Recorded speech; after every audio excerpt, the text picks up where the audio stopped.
Pulau Borneo, Kalimantan, surga investasi sumber daya alam dengan hamparan hutan yang berlimpah itu tanda zaman kayu. Mulai dari legal dan ilegal, komoditi kayu saat populer. Seiring perkembangan zaman, popularitas kayu perlahan mulai digantikan dengan komoditas tambangan dan perkebunan kelapa sawit. Cerita khusus soal pertambangan batu bara saat ini di Kalimantan itu tertuju pada jalan yang digunakan sebagai lalu lintas angkutan tambang. Selalu menjadi pemicu masalah sosial di masyarakat. Seperti halnya lalu lintas jalan umum Kuala Purun Palangkaraya pernah menjadi polemik di masyarakat dengan para supir angkutan tambang. Dan kejadian menjelang Pilkada serentak 2024 di Dusun Muara Kate, 1 orang meregang nyawa dan 1 orang terluka kritis. Peristiwa di Muara Kate itu terjadi pada Jumat subuh tanggal 15 November 2024. Peristiwa tragis di Dusun Muara Kate itu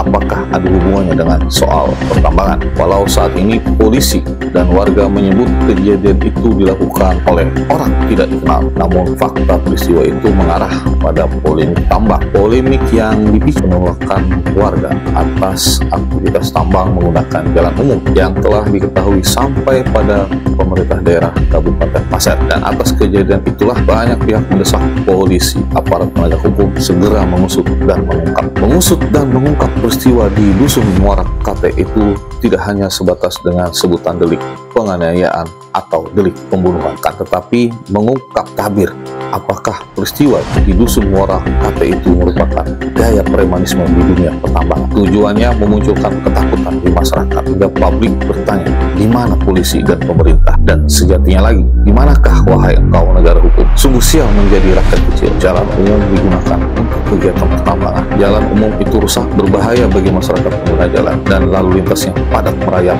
akibat dominasi angkutan tambang, seperti ketemu lalu lintas macet di Jakarta dan dampaknya pada masalah kualitas lingkungan hidup di masyarakat sekitar. Jalan umum digunakan sebagai lalu lintas pertambangan sangat jelas terlihat panca indera manusia. Regulasi jalan khusus itu isap jempol belaka. Penggunaan jalan umum itu terkesan ditoleransi dengan berbagai macam kompromi yang ditawarkan pengusaha. Apakah kepentingan umum di negeri ini sudah tidak ada harga dibandingkan dengan kepentingan investasi, atau karena alasan melindungi investasi rakyat yang dibubarkan?